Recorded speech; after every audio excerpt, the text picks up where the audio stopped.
একটি কবিতা লিখব। তার জন্য গত দুদিন যাবৎ আমি ভাবছি, শুধু ভাবছি, কিন্তু কিছুতেই লিখতে পারছি না।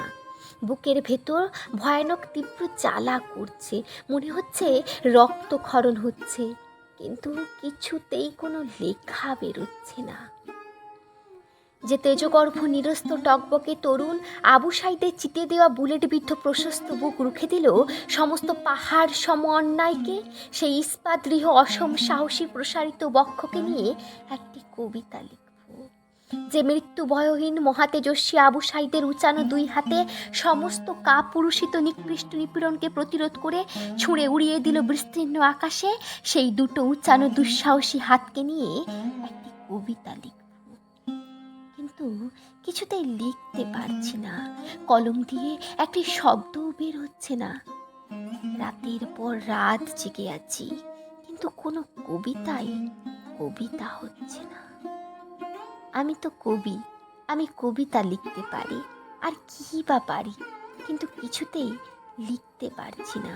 বিশ্বাস করো, আমার বুকের ভেতরে আগ্নেয়গিরির অগ্নুৎপাতের মতো রক্তক্ষরণ হচ্ছে, বুকের গহীনে মুহুর্মুহু বজ্রের ঝলকানির মতো হুঙ্কার দিয়ে উঠছে, কিন্তু পারছি না। কেন পারছি না তা তো জানি না। অবশেষে ক্লান্ত হতে হতে একসময় আমার বোধোদয় হলো আবু সাইদের বুলেটে ঝাঁঝরা বুক, তার অকুত ভয় উত্তেলিত নিরস্ত্র হাতযুগল এক একটি অগ্নিগর্ভ অমর কবিতা, যা রক্ত দিয়ে লেখা হয়ে গেছে, যাকে কখনো আর কলমের কালি দিয়ে লেখা যাবে না।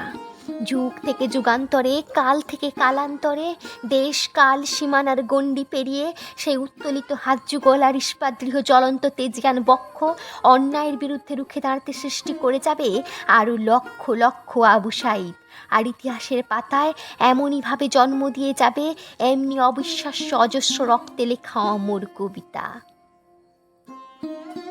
আমি শান্ত হলাম। আবু সাইদকে নিয়ে কবিতাটা আর লেখা হলো না।